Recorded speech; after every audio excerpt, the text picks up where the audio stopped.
Hey guys, what's going on?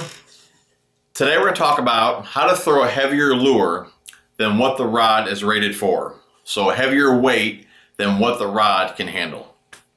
Now we'll just be using the deeper today as a reference. I don't have any bigger swim baits and things like that to show you guys today. The deeper is the heaviest thing that I have that I'll tie on a rod and make a cast with. It comes in at 3 ounces. Now, before we talk about how to cast a heavier lure than what the rod is rated for, you guys need to understand what the specs mean on the rod. Now, I've mentioned this before in many videos. I'm just going to go over it real quick, but I'll put some of those videos down in the description below. This rod here, if you guys can see that, is rated 1/4 to 1 ounce. Okay? Anything below 1/4 is not going to cast very well on this rod. You at least need 1/4 ounce to load that tip on the back cast to get a decent cast. Okay? Anything less than 1/4 is going to give you nothing but headaches. It's not going to load on the back cast. When you come forward with it, it's just going to nosedive right in front of you. You're going to get a backlash. On this rod, you at least need 1/4 ounce or up. Now on the high end is 1 ounce. So this is 1/4 to 1 ounce. Okay, you don't want to go over that 1 ounce. If you put 1.5 ounces on here, on the back cast, you're going to overload that tip. And when you come forward with it, there's a good chance you're going to bust that tip off. So you want to stay within the specs on the rod.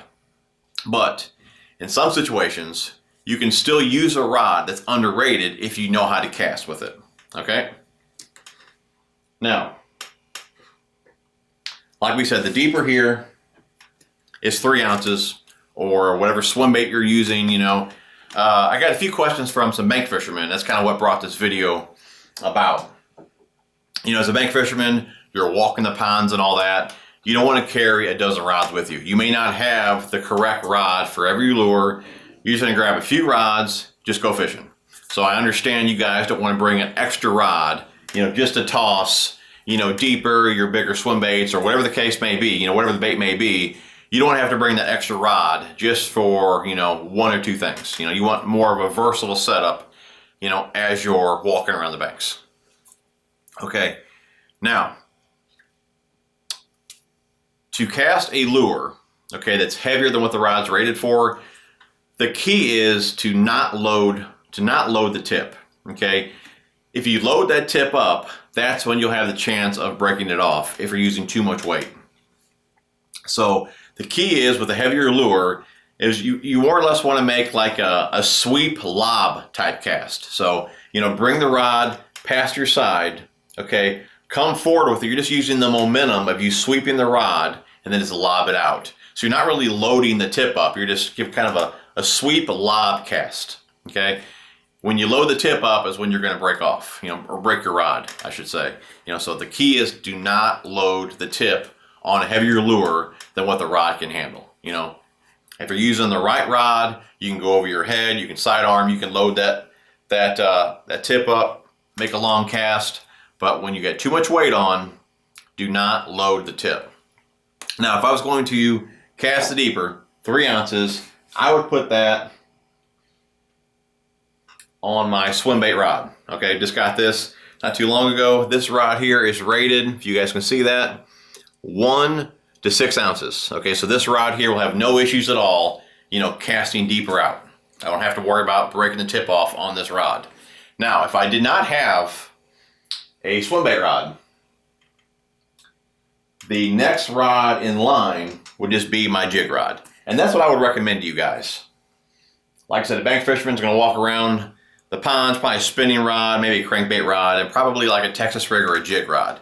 The jig rod is what I would recommend. I mean, you really don't want to start tossing around 3 ounces on a medium power rod or a medium light power rod. You know, medium heavy, some of them will be rated at like 3/4 ounce for a tip. The one I showed you earlier, that one's rated for 1 ounce. You know, I wouldn't mind throwing deeper on that rod or a few ounces on that rod, but I would lean towards the heavy. Now this one here is 1/4 to 2 ounces.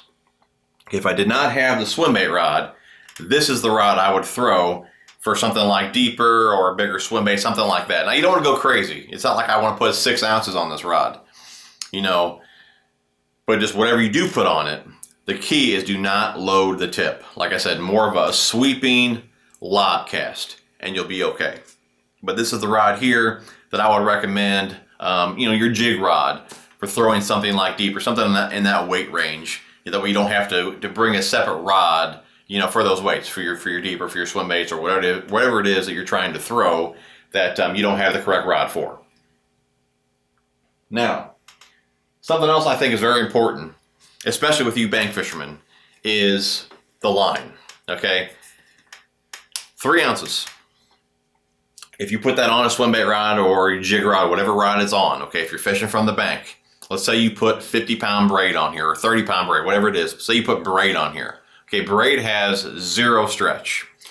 So you make that cast. If you have a backlash and you have a lot of weight, okay, that line is going to stop instantly. And with 0 stretch, there's a good chance that braid is going to snap on you. Now, I've only broke 30-pound braid. I've never had 50 break on me with a backlash, only 30-pound.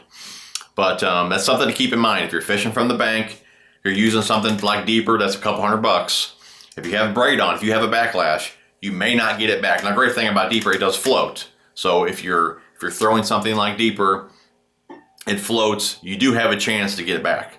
But if you have a swim bait or something like that tied on, or an A-rig, you have braid, you're fishing from the bank, you toss it out, backlash, using braid, if it busts on you, well, it done sunk to the bottom. You're not getting it back.